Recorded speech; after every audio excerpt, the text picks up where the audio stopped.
Nous sommes dans le prieuré du monastère d'El Camp, qui est sur la commune de Passat dans les Pyrénées-Orientales, et j'y organise dans la chapelle une exposition de mes miroirs.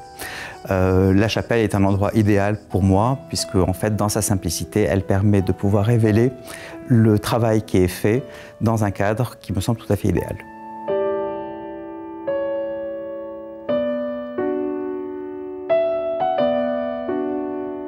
Mon parcours d'artiste, en fait, est celui d'un autodidacte qui, à force d'expérimentation, a trouvé son moyen de s'exprimer.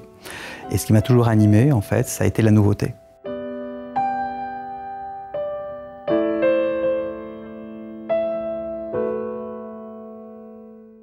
J'avais commencé par faire un travail de peinture sous verre, en fait, qui très vite a intégré le miroir dans son élément.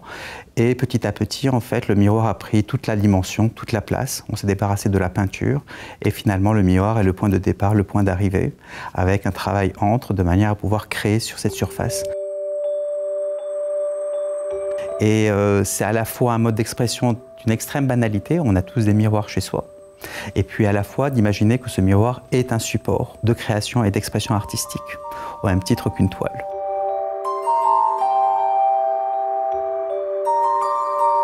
Je vais avoir 3 pistes de travail. Une qui va véritablement être sur l'abstraction géométrique, qui a véritablement une base quasiment de physique quantique et qui se retraduit un petit peu dans ce qui est fait. Des formes géométriques de base, arriver à une certaine forme de simplicité et faire qu'en sorte qu'en fonction de sa position, un carré va devenir un cercle, qui lui-même va devenir un triangle. Donc il y a ce jeu en fait sur l'impermanence, quelque chose qui est suffisamment tranquille en fait. La deuxième piste de travail va être beaucoup plus rattachée en fait à la question de l'identité.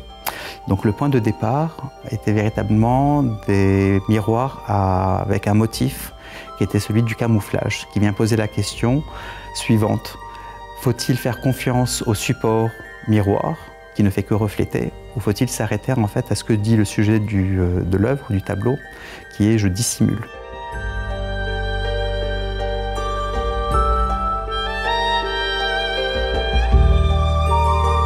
La troisième piste sur laquelle je travaille, en fait, va être une recherche du sacré, en fait, d'une certaine manière. Non pas du divin ou du religieux, c'est véritablement quelque chose qui va être un petit peu au-delà de l'humanité. Et il y a beaucoup de recherches qui vont être soit effectivement à base de calligraphie, qui vont être transformées, qui elles-mêmes sont une base d'abstraction, mais également par rapport à un travail sur du yin et du yang, du noir et blanc, sur le questionnement de l'équilibre.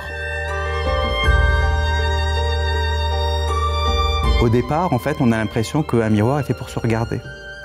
Et très vite, en fait, avec le travail qui est fait dessus, on oublie de se regarder, on regarde l'environnement, et puis petit à petit, en fait, on regarde au travers du miroir. Et c'est le but qui est recherché.